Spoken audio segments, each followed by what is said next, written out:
بسم اللہ الرحمن الرحیم۔ شروع کرتا ہوں اللہ کے پاک نام سے جو بہت بڑا مہربان نہایت رحم والا ہے۔ دوستوں، بہنوں، بھائیوں، بزرگوں، السلام علیکم ورحمۃ اللہ وبرکاتہ۔ تاریخ اسلام میں سلطان محمود غزنوی سے جلال الدین اکبر مغل امپائر تک کی تاریخ کو ہم بیان کر رہے ہیں، جس کی آج 18 نمبر قسط میں ہم آپ کو خوش آمدید کہتے ہیں۔ تو دوستوں، بہنوں، بھائیوں، کل بات ہم کر رہے تھے سومناتھ کے مندر کی۔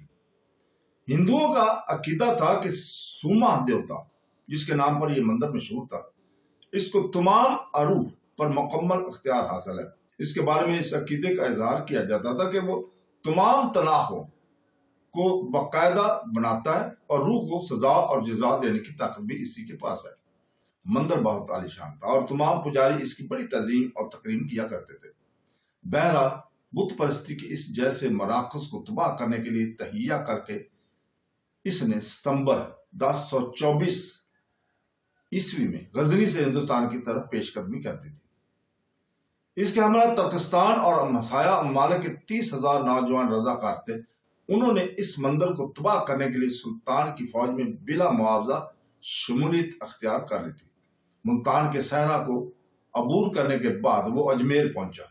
اس نے اس میں لوٹ مار مچا دی اور دیگر قلعوں کو تسخیر کرتا اور بلا مزاحمت تیزی سے پیش قدمی کرتا ہوا وہ سومناتھ پہنچ گیا تھا۔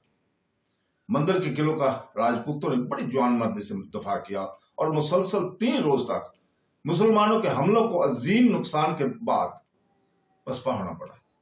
آخرکار محمود غزنوی اپنے گھوڑے سے کود پڑا اور زمین پر سجدہ ریز ہو کر اللہ تعالیٰ سے مدد کی درخواست کی اور دوبارہ گھوڑے پر سوار ہو کر اپنے سرکشی جرنیل ابو الحسن کا ہاتھ تھام کر حوصلہ افزائی کی خاطر اپنی فوج میں جوش و خروش پیدا کرنے کے لیے کچھ اس قدر گرم جوش سے نعرہ لگایا کہ وہ سب ایک طوفان کی صورت میں قلعے پر ٹوٹ پڑے اور چھاؤنی کے 5,000 سپاہیوں کو موت کے گھاٹ اتار دیا۔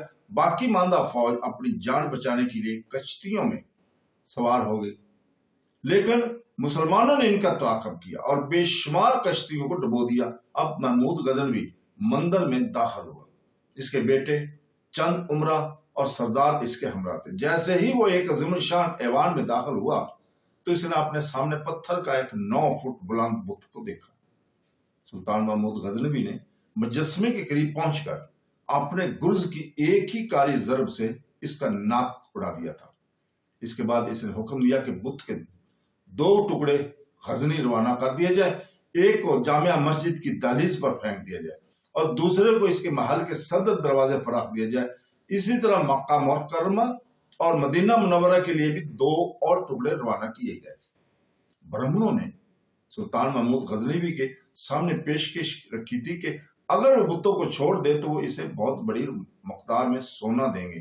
حتیٰ کہ محمود غزنوی کے درباریوں نے بھی اسے مشورہ دیا کہ ایک بت کی تباہی سے بت پرستی ختم نہیں ہو سکتی، لیکن محمود غزنوی نے یہ بات کہتے ہوئے اس خیال کی تصدیق اڑائی کہ اگر اس نے دولت کی خاطر اس بت کو چھوڑ دیا تو آنے والی نسلوں میں اس کا نام بت فروش کے طور پر لیا جائے گا، جبکہ اس کا مقصد اس کی بجائے بت شکن کا لانا ہے۔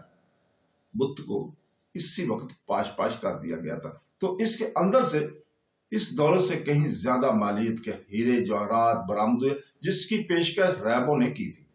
سومناتھ میں مختصر قیام کے بعد سلطان محمود غزنوی کے کچھ میں کنداوا اور شاندار شہر انہوڑا کو فتح کیا اور اس ملک کے راجہ کو گجرات کی سلطنت عنایت کرنے کے بعد سندھ کے راستے غزنی کی طرف لوٹ گیا تھا۔ سومناتھ کی مہم اور گجرات کے مارکا میں 2.5 سال لگے تھے۔ اب آتے ہیں 13واں حملہ سلطان محمود غزنوی کا۔ ہندوستان کے لیے محمود غزنوی کی آخری مہم کا آغاز سن 1027 عیسوی میں ہوا۔ یہ مہم دریائے سندھ کے کناروں پر آباد جاٹ قبائل کے خلاف تھی۔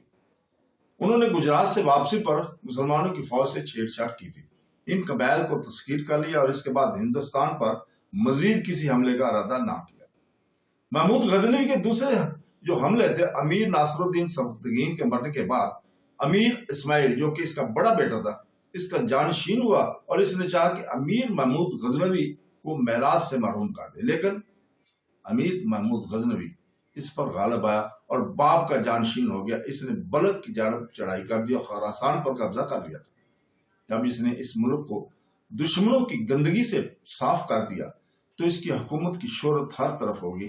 بغداد کے خلیفہ القادر باللہ عباسی نے ایک نہایت فاخرہ خلق اس کی تو بھیجا کہ اس سے پہلے کہ کسی خلیفہ نے اس کی طرف کسی بادشاہ کو نہیں بھیجا تھا، اور امین الامت حمین الدولہ کا خطاب اراد کیا۔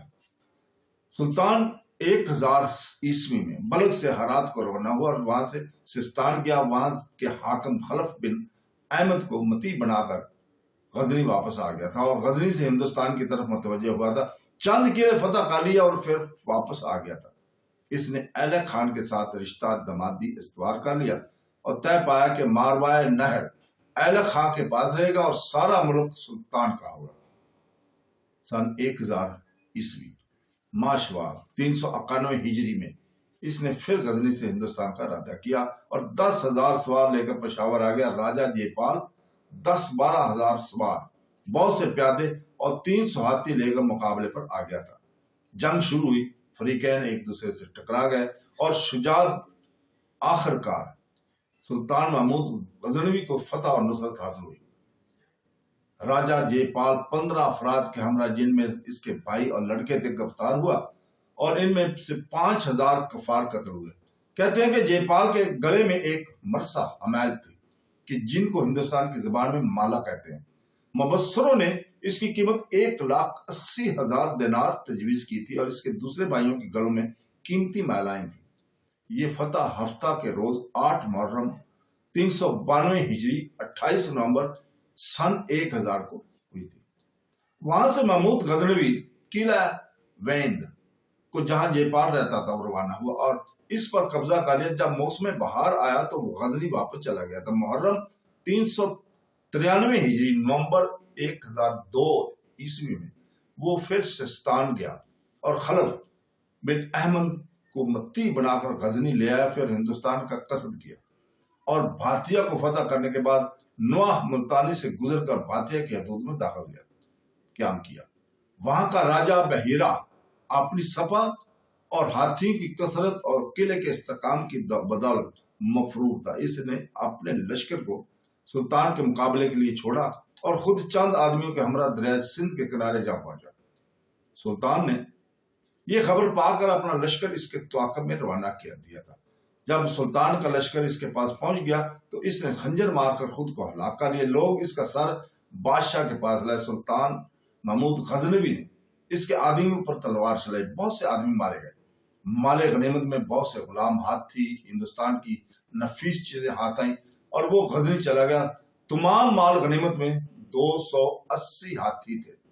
کہا جاتا ہے کہ چونکہ ملتان کا حاکم داؤد بن نصر ملحد تھا، لہذا سلطان محمود غزنوی کو دینی غیرت نے ابھارا اور اس کو بھی تنبیہ کرے، پس وہ ملتان کے ارادے سے روانہ ہوا اور اس کا لحاظ رکھتے ہوئے کہ وہ خبردار نہ ہو جائے مخالف راستے سے روانہ ہوا۔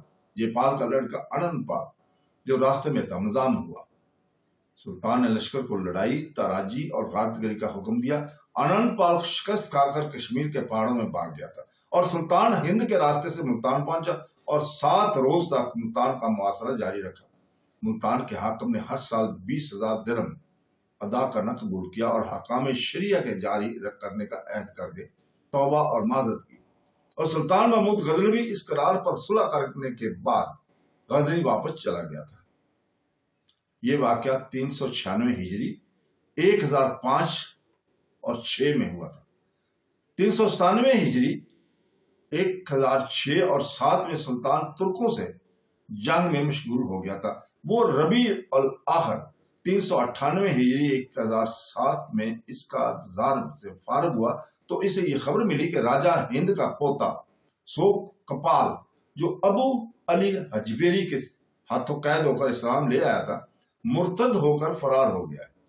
سلطان محمود غزنوی نے اس کا تعاقب کیا اور گرفتار کر کے قید کر دیا۔ بعد ازاں اسی قید میں وہ مر گیا تھا۔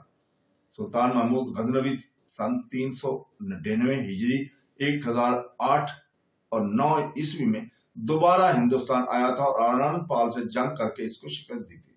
30 ہاتھی اور بہت سا مال غنیمت ہاتھ آیا تھا۔ وہ وہاں کے قلعہ بھیم نگر کو روانہ ہوا اور اس قلعے کا محاصرہ کیا۔ اہل قلعہ نے ایمان چاہی اور قلعہ کا پھاٹک کھول دیا۔ سلطان محمود غزنوی اپنے چند آدمی کے ہمراہ قلعہ میں داخل ہوا، سونا چاندی اور الماس اور جو کچھ بھی ان کے زمانے میں جمع ہوا تھا لے کر واپس چلا آیا، اور حکم دیا کہ اس کی قیام گاہ کے سامنے سونے اور چاندی کے چند تخت رکھ کر وہ سارا مال وسیع میدان میں ڈال دیا جائے تاکہ سپاہ اور رعایا اس کو دیکھ کر تعجب کرے۔ یہ واقعہ 4 صدی ہجری کے ابتدا میں ہوا تھا۔